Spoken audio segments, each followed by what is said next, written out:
Hello and welcome, everyone. Welcome to Solution Sunday, because the soul is the solution. Welcome, everyone. Hang on. Solution Sunday. All right. So welcome, everyone. Welcome and happy Mother's Day to all the mothers out there, and to you, Tenya. So today our guest is Tenya Eickenberg. She is a anxiety release coach who is certified in life and self-care coaching, and whose passion is to help women release their emotional baggage and direct their energies toward efforts to heal and regain strength, freedom, and happiness. Stuff that we all need. Absolutely. Tenya, welcome. Thank you. Thank you for having me. You're welcome. It's always nice to have another energy worker, somebody who understands energy and how to clear anxiety and depression, because we don't need to live in those states of being anymore. Absolutely not. And anybody who gets comfortable living in those states, it's just not a healthy place to be. But we tend to get very comfortable in that lifestyle because we're afraid what is on the other side of that. If we get rid of that comfortability, will we be comfortable with ourselves, or will other people be comfortable with ourselves if we're not in that state?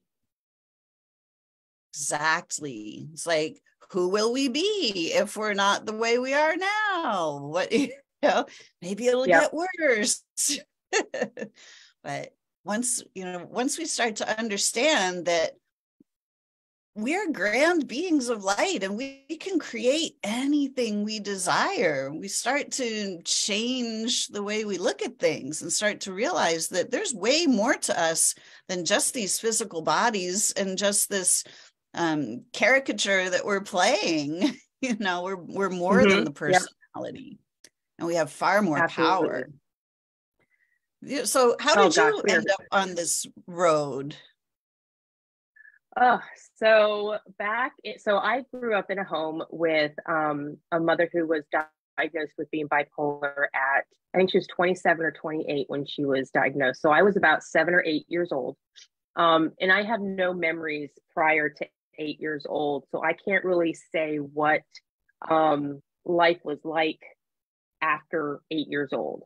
And from what I understand, that is part of my trauma is blocking out any of those memories. So I'm guessing that it was a lot more traumatic than I remember. Excuse me. And my dad, I think, did his best, but he was I felt very not there. He was there, but not on an emotional level. And just a lot of things going on. But I was always told that mental illness runs in our family. So you need to be careful. You need to pay attention to the signs. However, I was never really told what those signs were. At least I don't remember being told what those signs were. So I think my anxiety probably started around age 7 or 8, if not earlier than that. However, growing up, I managed it with excuse me, with drinking and smoking and being a little rebellious and, all that teenage stuff that teenagers do. Had my first child at 19 years old, got married at 20. And that was the first time I got on antidepressants was after my oldest was born. And while I felt a little bit better while I was on it, excuse me,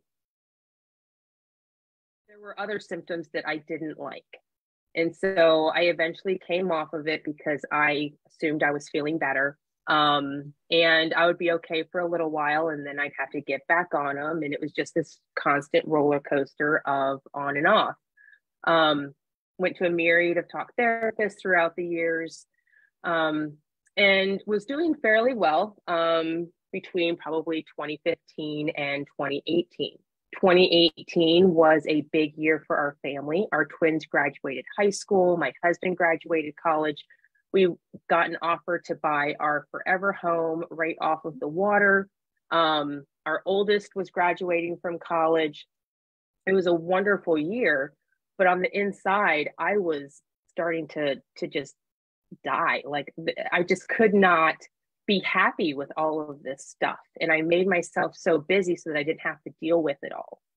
Right. But once we moved into our home and things started to settle down, this was winter time when we finally moved in.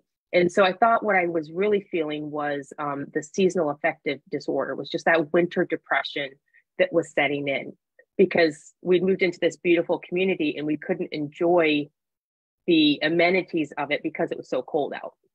Mm-hmm. And so 2019 rolled around, 2020, started getting into 2020. And I wound up having a huge fight with my mom over Easter. And it got to the point where we stopped talking for a couple of months. And I got to the point where I was like, you know what, I really need to reach out for some help, because I was crying at every little thing. I was thinking that people were saying things about me that they weren't actually saying, I was assuming that, they didn't want to hang out with me for some reason, all this stuff that runs through your head when you're feeling so low because of the sadness and the worry. And so I went the traditional routes. I called, and this was when COVID was shutting everything down. So this was March, April. So everything was a televisit. I met with a doctor through our insurance that I didn't know, had no idea who this guy was. We were on the phone for 15 minutes. I told him my backstory. He said, okay, well, what medications have you been on? Which ones worked best for you? Okay, well, let's try that. And that was it. There was really no other questions. Mm-hmm. I mean, I think he asked if I was suicidal. And of course, because of the shame, I didn't say yes. I was like, no, because I didn't want to be, I was thinking, my God, if I say yes, then what's going to happen? Right? Am I going to have to go be checked into an institution for a few days or whatever? I just didn't want that stigma, which is awful, because we shouldn't have, and even today, we still have that stigma that if someone is feeling like that they have a hard time even saying the word, because it's so, because movies have portrayed that if you have a mental illness or you're feeling like you want to unalive yourself, that these are the things that are going to happen. And it's scary. Mm-hmm. Instead of, this is the help you're going to get. So I got on the medication. I contacted a talk therapist, of course, still televisit.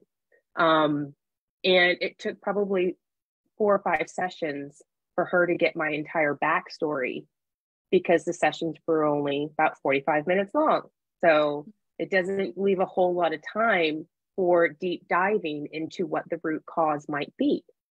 Mm-hmm. And so after that 6 weeks, I said, I was sitting at my desk, I was crying because I wasn't feeling better. If nothing else, I was feeling more numb. And I said, I need something that is going to get rid of this. I need something that is going to heal it 100%. So I don't have to deal with this feeling every single day. And so, because we have the internet at our fingertips, I went to Google and typed in holistic emotional healing. And the first thing that popped up was the emotion code. And the emotion code is a modality of using muscle testing, using the muscles of your body to find trapped emotions and release them. And I was like, really? Like, can this work? I mean, I was very skeptical, but I had asked for something to be put in front of me that was going to get rid of it. So I did the research on it. I went to a couple sessions with other practitioners, and I even decided to do one of their webinars because they were on sale because it was COVID. I was like, may as well, right? I want to learn everything about this. By the end of that webinar, I decided to get certified only to help myself. I never intended to do this as a business to help other people other than my family.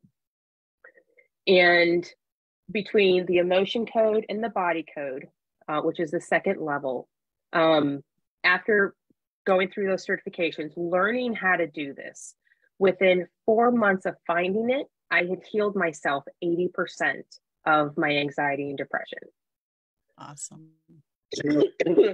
And I was so amazed at how well this worked.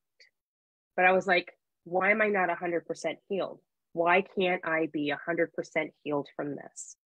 And I had joined a coaching program, and they had started talking about meditation and journaling. And I was like, I've tried meditation. It doesn't work. My mom used to teach meditation when I was a kid.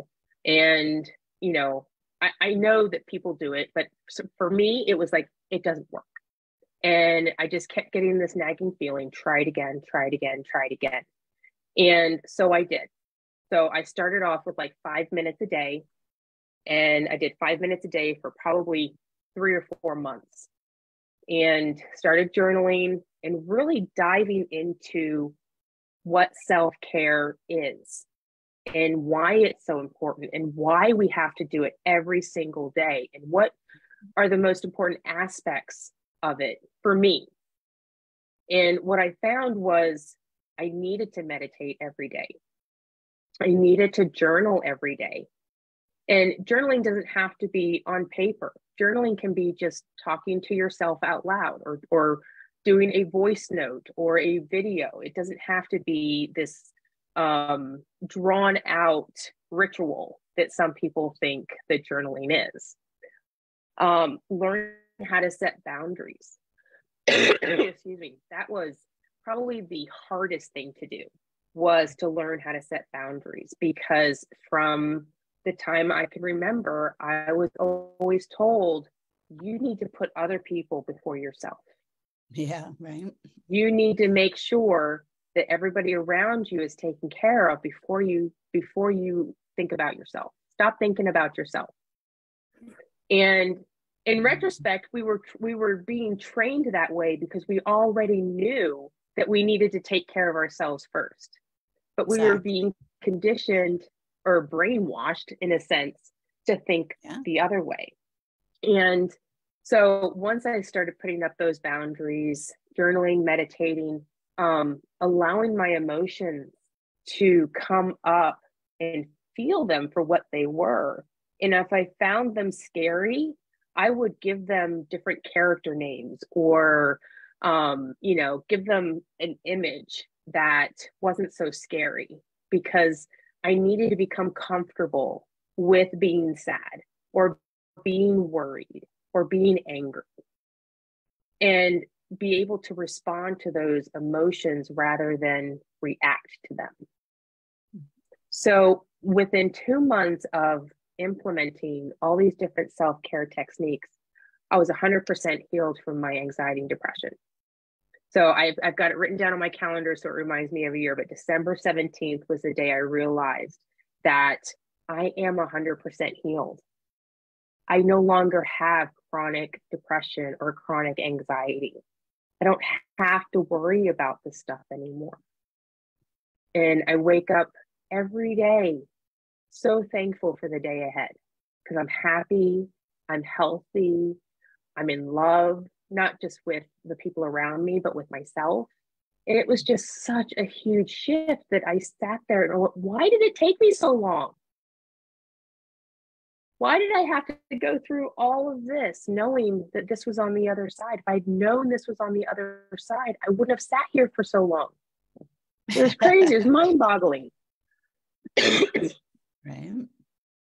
So that's how I found it. And from that point on, I realized that, there's other women out there that don't want to be on medication. They don't want to suffer on a daily basis. And when you implement this daily self-care, just like you brush your teeth, take a shower, or do the dishes, it becomes just part of your life. And it's not a chore. It's just a part of you. Exactly. And when we do that self-care and we take that time for ourselves, we feel better. Like we can notice a change in our state of being. And, during the day when we build up energies and, all the commotion and the external world, and, we have all of that energy that is kind of stirred up in our energy field. When we take the time to just sit and go within and just clear that out and bring ourselves back into that state of peace and calm and connection to our higher self, which is all that real meditation really is, noticing the greater part of ourselves, right, then we really start to feel a whole lot better, a whole lot faster. We do. It's really amazing. I'm as you know, I'm dealing with bronchitis right now. And when I'm meditating, I don't cough. Mm-hmm. Like I can sit there for 20 minutes and I'm not coughing. Wish I could sit in meditation all day long, because coughing is the worst thing in the world. But but when you're in that state, you're free. You're really free. I mean, you have thoughts that come in, you have thoughts that go out. But it's what you do with those thoughts that really makes a difference. Are you going to sit on those thoughts that are telling you that you're not good enough or that you can't do this? Or are you going to just let them go out and say, I acknowledge that you're there, but you're not my thoughts. You're not my thoughts. You're my conditioning. And I'm not here to listen to conditioning right now. I'm here to listen to my thoughts. I love that. Most people don't realize that we're thinking thoughts that don't even belong to us. Mm-hmm. Yeah. Oh, yeah. A lot of the energies I was holding on to that was contributing to the anxiety and depression were not even mine. They were passed down from my dad's dad, who died at a very early age from cirrhosis of the liver. And he had passed those on to my dad, and my dad had passed those on to me. I always thought I would have gotten it from my mom, but there was some stuff there, but most of it was coming from my dad's side, which was crazy. Yeah. Our DNA passes down energetics. Mm-hmm. So, we start to look at, we're influenced by 7 generations back, even more. Exactly. Right. Like those are the most prevalent ones. Yep. And, so a lot of the things that we think and feel aren't really authentically ours. That's and, right. When you say the conditioning, we've all been conditioned by this society to believe that these are the rules and this is what you have to do. So then we kind of mold ourselves and shape ourselves to try to fit into all these rules and regulations that don't make any sense whatsoever when you step back and look. And, this is kind of the process where now we're all starting to wake up and realize, wait a second, we don't have to live like this. This is not normal to live in states of war and panic and fear and doubt and depression and poverty. And this is not normal in any way, shape, or form. So we have to start looking to see what's actually happening in this world and what's actually possible. And, it all begins with the self. And we have to care enough about ourself and our own happiness to be able to break through all of that programming and make ourselves and our happiness a priority. Absolutely. And and you're not coming from a place of selfishness either. Exactly. I want people to understand that regardless of what somebody else says, you are not being selfish by putting your needs first. You're not doing it in a way that you're pushing other people. So if you're a mom, right? Today's Mother's Day, we're talking about moms. When a mother tells her children, look, I need 10 minutes to take a shower. Sit on the couch and watch TV for 10 minutes so that I can take a shower. That is not being selfish. That is mom putting herself first so that she can get refreshed, so that she can be there for those children for the next 8 hours. And for anyone to think that that is being selfish is, it just, it boggles my mind. But I was there. I was there. I mean, I can remember waiting hours until my husband got home to take a shower because I was afraid to leave the kids, alone in their crib for 10 minutes while I went to go and take a shower. I mean, they would have been perfectly safe, but I would feel guilty if I took that time for myself. Or if I asked for help, I felt guilty. And sometimes we need to ask for help. And even though we create these stories of what might happen if I ask for help, it's still better to ask for help and see how it plays out than to not ask for help at all. Exactly. And that conditioning of making self-care selfish, that's that reversal. I call it the reversal matrix, where you take something and you invert it and you make it the opposite of what it is. So we're just conditioned to believe that it's better to give than to receive, and that we need to be selfless. Right. Without ourself, if we're selfless, then we don't have ourselves. Then we're nothing. Like, wait a second. Right. This is all that programming that we've received. So it's really up to each one of us to break through the programming, because the programming isn't going to break itself. No.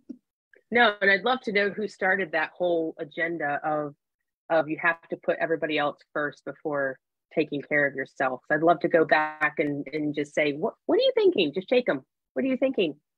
Well, you actually can. If you step back far enough, you can actually see that the history of this planet is really not what we've been taught. And that there are people that installed all of these rules and all of this programming.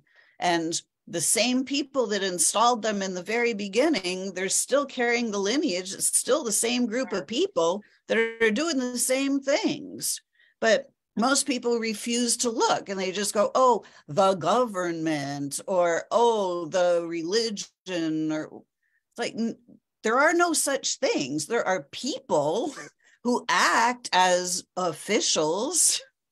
Those are the people like we have to look at.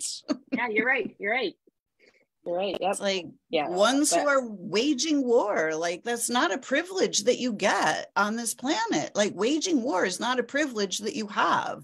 Like, why are we allowing these people to do this? Like, it's insane. Yeah, I agree. That's why I don't watch the news. I don't want it in my bubble. Yeah. I don't scroll on social media very often. And when I see someone come up across my page that is constantly sharing negativity and politics and that kind of stuff, I'm just unfollow, because I don't want it in my bubble. Maybe I'm being naive. I don't know, but I don't need that in my bubble. I don't need what's going on 3 countries away to become my truth. Right. Yeah. Right. I mean, I can send prayers, I can send money, but that's about all I can do to help them. Well, so seeing their stories every day isn't something that I need, but I can still help them in my way. Yep. And, and we are the light workers too. So, it is kind of, we're here to shine light on all of this stuff and to go, wait a second, we get to live a much, much better life. So starting with ourselves and shining that light, going, wait a second, I don't need to live in anxiety and depression and worry and stress, because there's something far better that's actually available for me. And when we go, you know what, I want something better for myself. And when we choose that, when we state that, then the universe starts to rearrange itself. Just like when you asked, like, show me this, the energy healing, and it came right up on your search.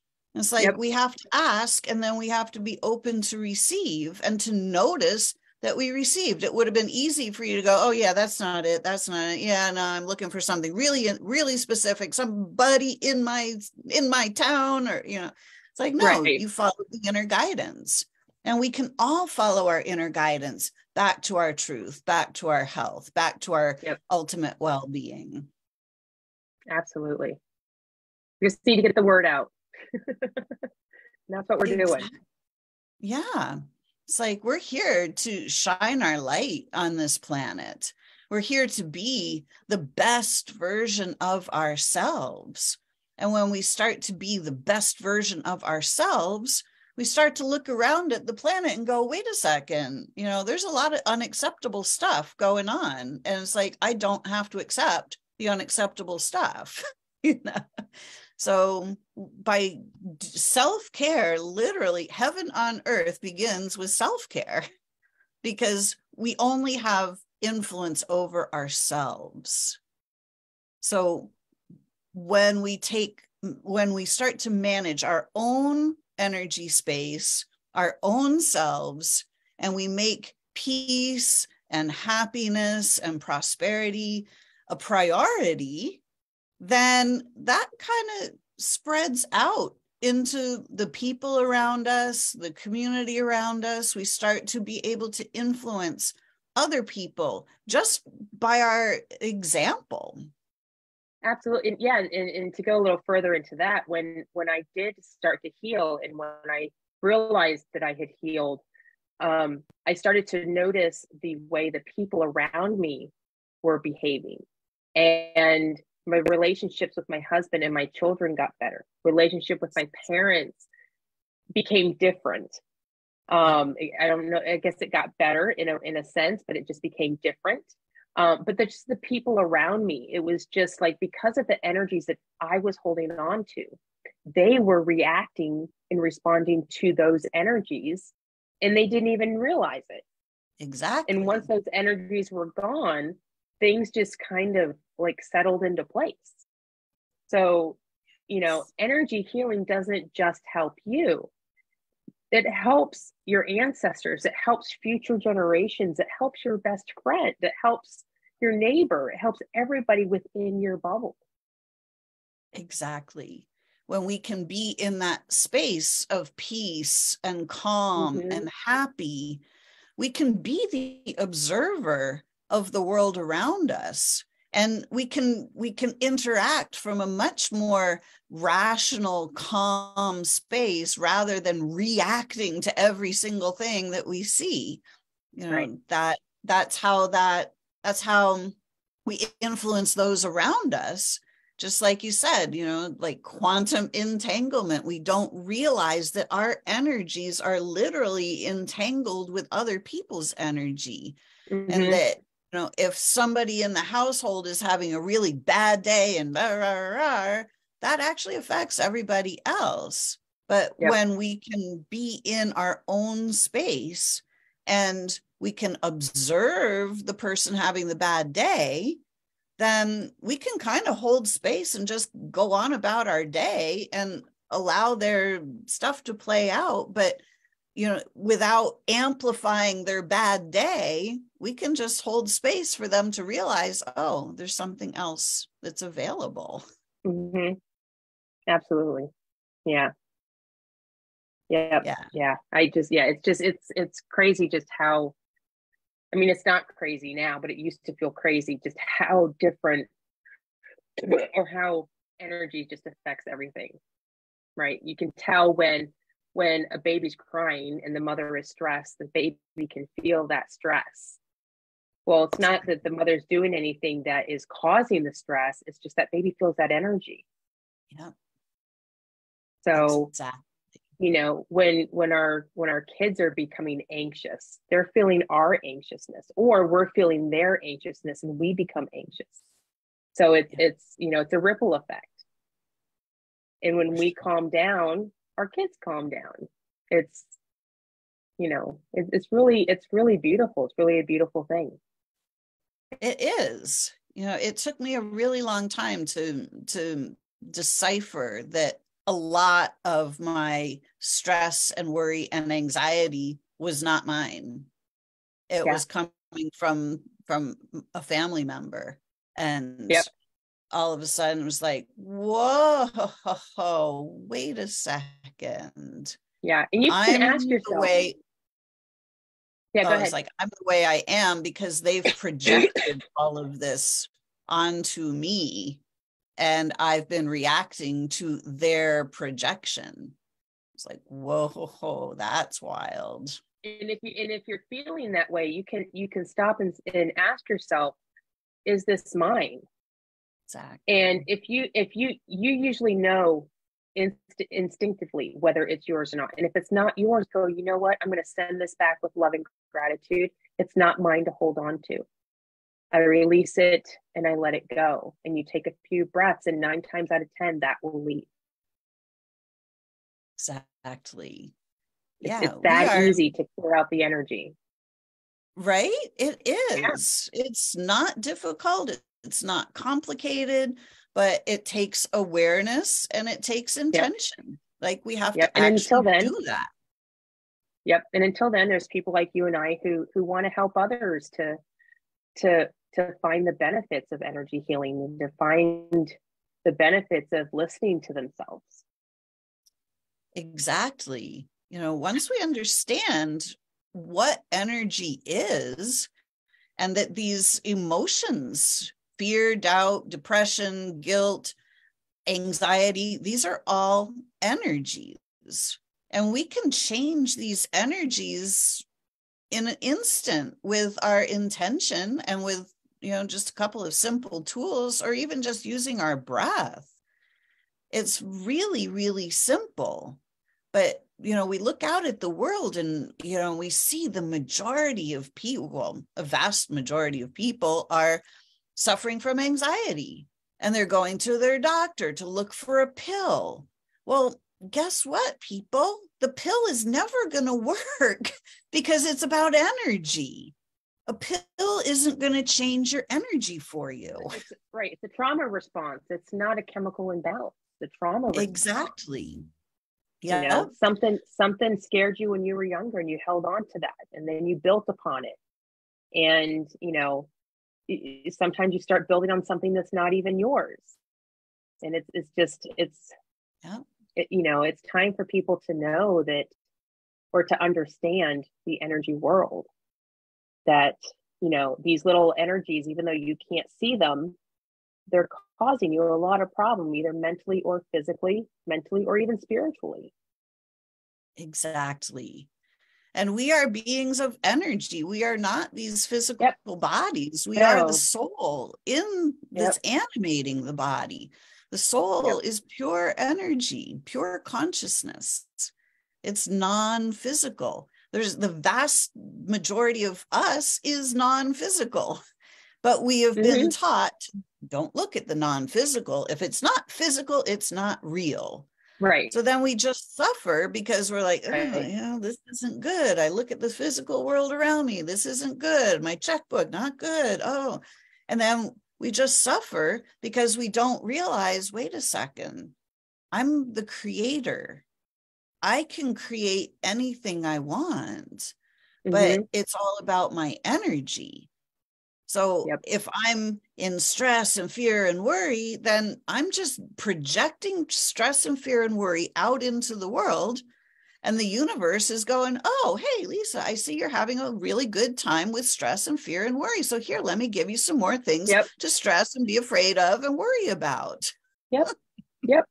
What you think about, you bring about. Exactly. Yep. So we have to become really, our own forensic expert of digging in, and what are the thoughts that I'm thinking? What are the feelings that I'm feeling? And am I enjoying them? Is my thought space a pleasant place to be? Like, if it's not, you actually have the ability to change it. You do. And you're going to have outside influences that are going to come in and say that you can't do this, or you can't do that, or what you're doing is crazy, or what you're doing is a scam. Try to push those aside. Exactly. Because they are testing you. They are there to say, are you sure? Are you sure that this is the direction that you want to go in? And the universe is saying, this is the direction that you want to go in. You want to create your dream, create your heaven on earth, and you can do that. But there are outside influences that are going to come in and say, no, you can't do that. And that's because of all of our conditioning, all of our, what we've been told for so many generations, that we have to be validated from outside of us. And we have to find that validation within us. And there's going to be times when you forget to validate yourself, or you think that you can't validate yourself. You know, I've been in this energy world for 2.5, almost 3 years now. And I still have days like that where I forget I need to validate myself. I can validate myself. I don't need to listen to these outside influences. And that comes from just being human, right? We still have those we're human. So we're still going to have those tendencies. We're still going to have those emotions. We're still going to have low days and high days. But when you have more high days than low days, you know you're almost there. You know that you've almost reached the top when your good days outweigh your bad days. And it can come very quickly if you put in the work. Exactly. Yeah. And that's a huge huge point, because we're all taught that there's some expert somewhere that knows more than we do, whether it's a government expert or a doctor or a lawyer or a teacher, preacher. You know, there's always somebody that knows more than we do. So we have to go ask the expert. Well, we need to be the expert. Yeah. We are the grand creator beings. We are actually our own expert. And when we stop listening to everybody else and we start tuning in, and this doesn't mean that nobody else can help us, not at all. Right. But right. You know, like, we have to be able to tune in and discern, like, who is actually in a position to help me and not harm me. You know, which is what is their truth and what is my truth? What am I willing to accept as my truth? And if something doesn't feel right to you, then it's not in alignment with you. It's not a path for you to go down. Exactly. If the treatment's more painful than the problem, then we got a problem. Yeah, exactly. Yeah. Yeah. Yeah. Like, you know, doing all of this stuff can be so much fun. Changing our energies, taking our power back, you know, meditate, all of it can actually be a lot of fun. It can. You don't have to sit in silence to meditate. You can walk and meditate. You can meditate in the shower. You can meditate in the tub. You can meditate while bouncing a ball. It's just the act of just being still on the inside and paying attention to your thoughts. Now, I wouldn't recommend, actually playing a basketball game while you're trying to meditate, or driving while you're meditating, but there's a lot of activity stuff that you can do while meditating. It doesn't have to be just sitting in silence. And if you're just starting, don't jump into a half an hour, 20 minutes your first time. Start with 1 or 2 minutes, because you will burn yourself out if you try to do too much too fast, even when you're healing. Yeah. And there are so many different ways to meditate, and, people want to try to do it right, or, not make a mistake. And it's like, if you are tuning in and your intention is to connect to your truth, to your higher consciousness, to what's actually true for you, you can't make a mistake. Like, you can't get it wrong. Can't do it wrong. You can't screw it up. Nope. And have self-compassion for yourself during your healing journey. Understand that you're going to have bad days still on your healing journey, that things are still going to happen. You're still going to get a flat tire. You're still going to stub your toe. But know that those things will pass, and that good things are around the corner. Exactly. And, sometimes that flat tire is there so that it will connect you to a certain person, the person that you call to come and help you. Like somehow the two of you needed to connect. Like, there's magic and miracles everywhere.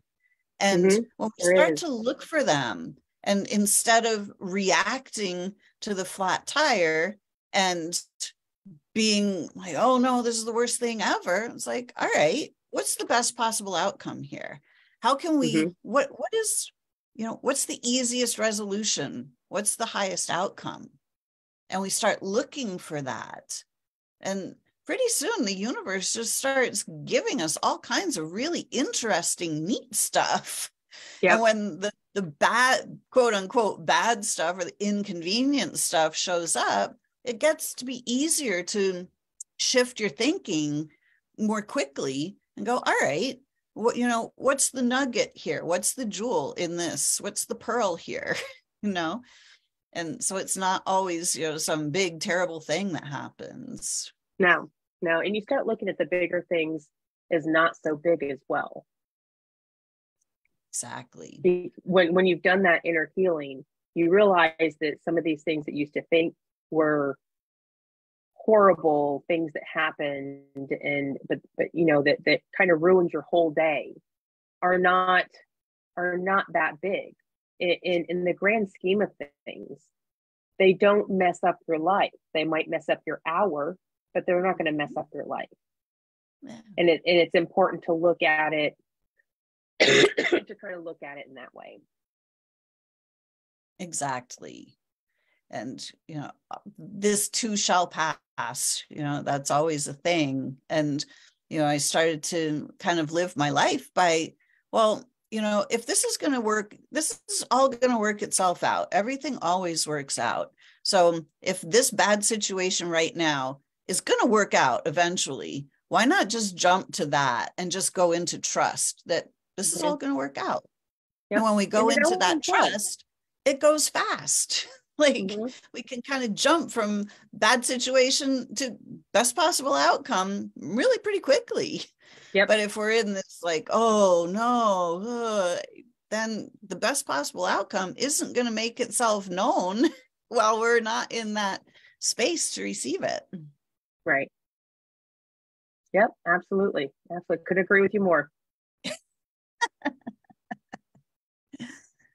Awesome. So anxiety, when I was in my, I don't know, the deep, dark depression and having massive anxiety attacks, it became clear to me eventually that I could literally use my breath to breathe out the anxiety when I started to feel it. And each day when I would start to have that panic attack, I would start to breathe and I would start to breathe that energy out.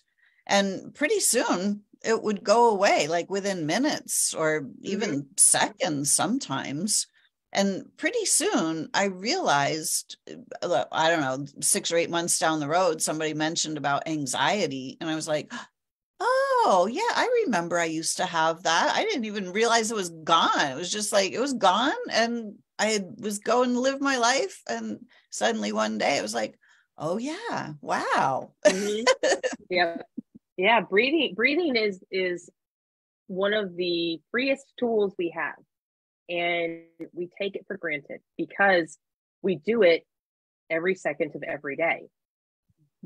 But most people don't pay attention to how they're breathing. They're breathing from their chest instead of their belly. They're breathing shallow breaths. They're not really paying attention to how the breath is coming in and how it's going out.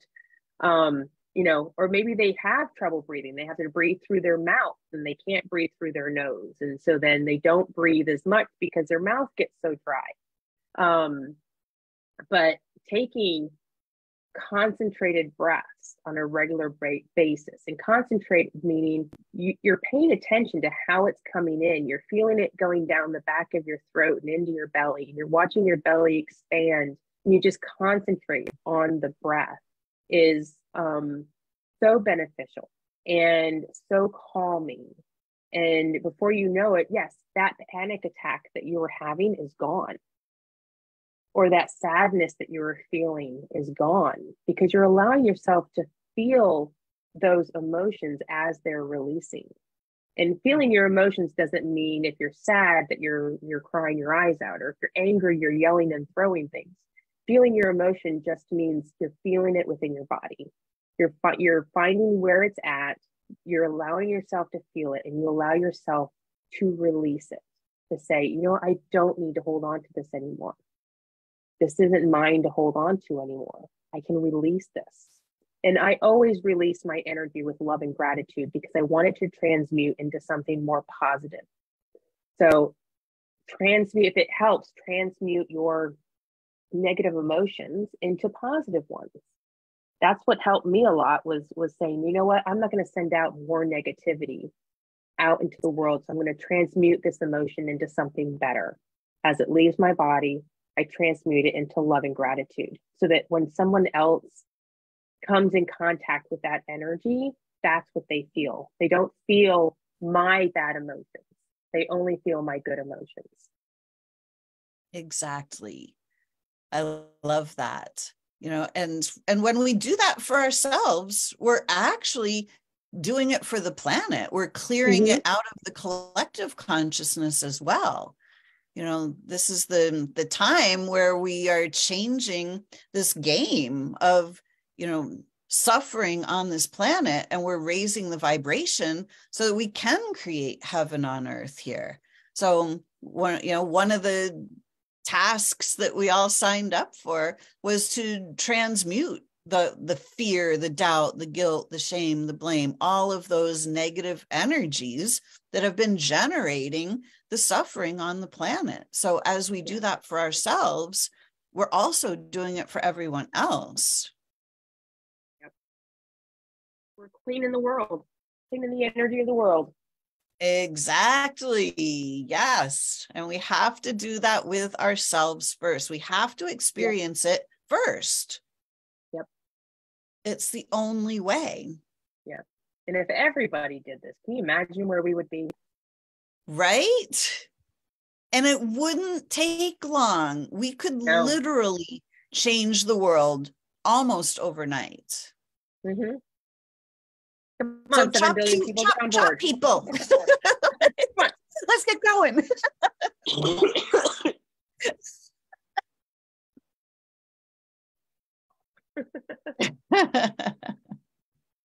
Yeah, it's like, you know, I really firmly believe that when everybody starts to realize that we actually have the power to create heaven on earth, and all we have to do is shine our light on the people that are actively creating the opposite of that, and stop giving them permission to create the opposite of that. It will shift really, really quickly. And just the more we raise our vibration, it's like the ones who are doing the nefarious deeds, like they're at a very low vibrational state. And the more the vibration of the planet raises, they either have to change or they have to leave, because they're not a vibrational match anymore. So this is how important energy work is. Like, this is our work, is to change the energy and raise the vibration of the planet. And we can only do it for ourselves first. Like, I can't raise your vibration for you. Like, it's not my job to do that. And it's not your job to raise my vibration.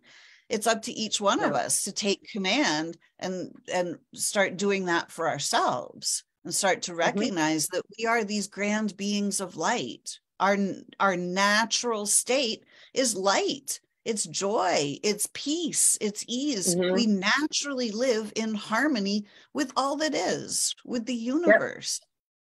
So when we return to our true nature, peace and harmony and prosperity, it's all there is. Yeah,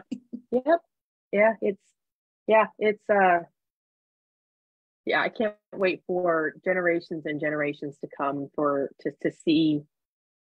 And I believe that, in a sense, you know, I'll be there in a sense to see how we have progressed. I think there's a huge awakening going on in the 2020s that is more noticeable than in previous years.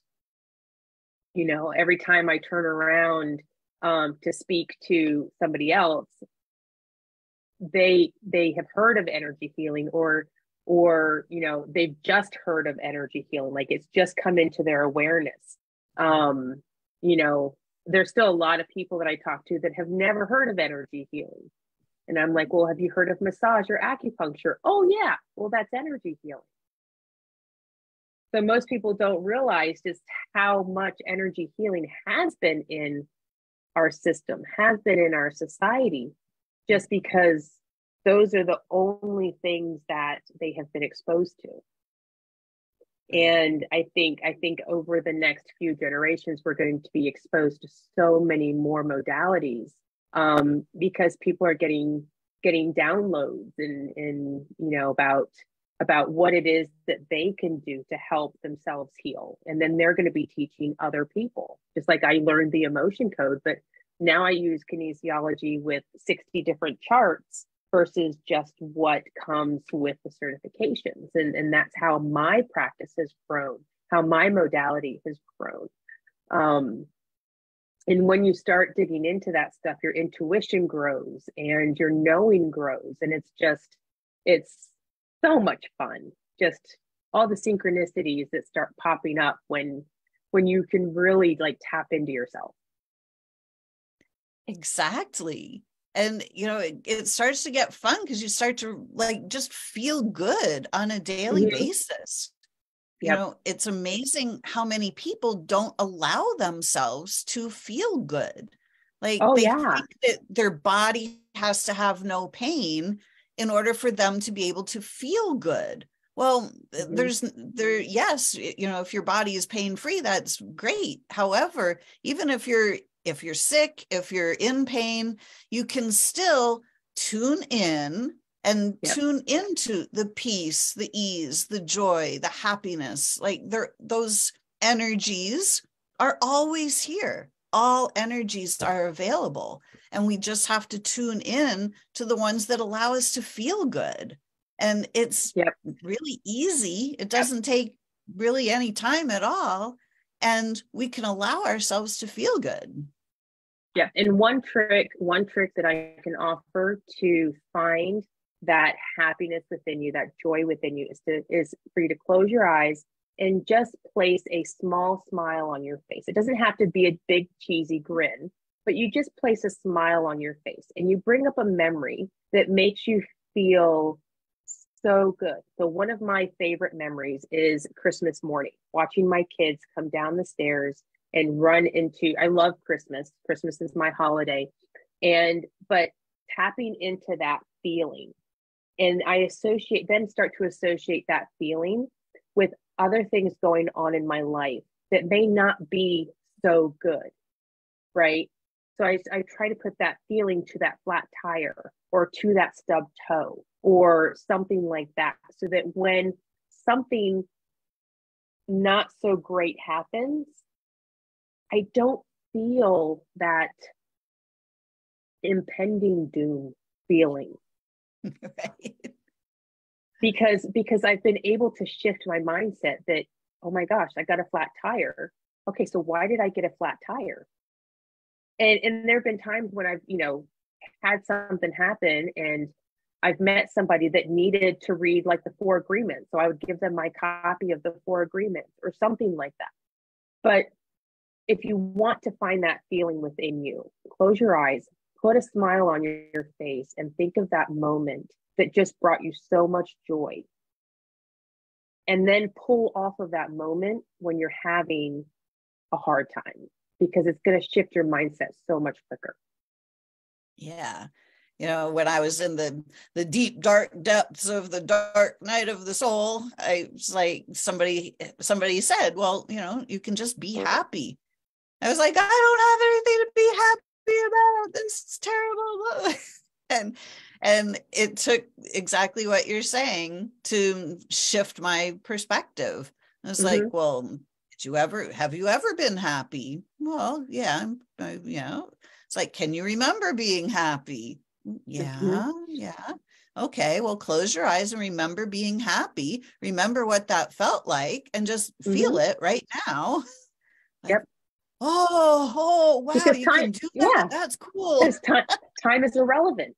Time is a human structure. Exactly. So Yes. just because I'm 47 years old right in this moment doesn't mean I can't pull up things that I have gone through at a different time. I keep trying to figure out how to say like when I was 10 years old in the past, but it's really not in the past because time is irrelevant. That's I can pull memories from 56 years old, even though I haven't technically lived them yet. A part of me is already at 56 years old. Exactly. And that's how you Yes. manifest stuff. Is you say, you know what, at 56 years old, I had everything paid off. At 56 years old, I was retired. That's my dream. There you go. Right? Yeah. To be living not attached to technology, not having to be in front of the computer all the time. Yep. To be out in nature and just having life flow. Yeah. It's such a gift. Life is such a gift, but we have been struggling through it for so long that we don't really perceive it as a gift a lot of the time. Right. Yep. So the work that you're doing is so important. Thank you for doing this. Thank you for helping people to see that they have the power to change things. Thank you. Thank you. I really enjoy doing it. I love seeing their faces when that light bulb moment goes off and they go, "Ooh, I can do this." Like, why did I wait so long? Right? Yeah, we have Michelle says, I picture swinging on a swing like when I was a little girl, felt so in control of my happiness. Yeah. Oh, yeah. Those, right? That was one of my And you can favorite do that things. today. You can do that today. Go to the park and swing on a swing. Like, there's nothing that Right? says an adult cannot go to the park and swing on swings and slide down slides. We're Exactly. conditioned that adults can't go to the playground. Go to the Right? playground, make mud pies, go play at the beach, build a sandcastle. Exactly. Do something outside. And all of those things are outside. They When we're are. outside is grounding. The ground. They Mm-hmm. call it the ground because it's grounding. It grounds off all the static electric energy that builds up in our energy Mm-hmm. field all day when we're so living in our head trying to figure out our lives. It's like all that energy builds up and we go outside and we get our feet on the ground. Oh, and we just Yep. feel better because all of those charges have now gone down into the ground and Mm-hmm. neutralized. Yep. And nature, that's part of the universe. When we're in harmony with nature, we're in harmony with the universe and we're in harmony within ourselves. Yep. Yep. Go hug a tree. Exactly. There's a lot of wisdom in nature. Yep. Everything around us that's alive has wisdom to share with us, whether it's Mm-hmm. a plant, a bird, a tree, a butterfly, a blade of grass. You can go Yep. outside and you can connect far better than you can connect on your cell phone. Yep. Absolutely. It's all about connecting to our higher selves, connecting to the soul, because the soul is the solution. Yep. Yes, it is. Beautiful. Tenya, this has been a beautiful conversation. Thank you so much. Thank you so much for having me. I really enjoyed it. So if people want to reach out to you, how do they do that? You can find me on my website at designyourexistence.com, Facebook and Instagram at designyourexistence. And I also have a Facebook group for women, Holistically Healing Anxiety for Women. So it's just a women's group, but I do work with men as well. Oh, beautiful. And I will put all of those links in the chat here on Facebook. And if you're watching on YouTube or listening on the podcast, then just look in the show notes and you'll find all of those links there. But I love that. Design your existence. I Yep. love that. We can all design it. Exactly. And it's up to each one of us to design our own existence. That's Absolutely. beautiful. And we all have the power to do that. So if you're struggling with anxiety or depression, please reach out to Tenya, to me, whoever you can reach out to that can actually help you by showing you how to change your energy, showing you how simple it can be. It doesn't need to take a long time. It doesn't need to be difficult or complicated. You have the power right inside. Absolutely. Great. Well, Tenya, thank you so much. It's been a delight to have you here today. Thank you for having me. Have a wonderful day. Thank you. You too.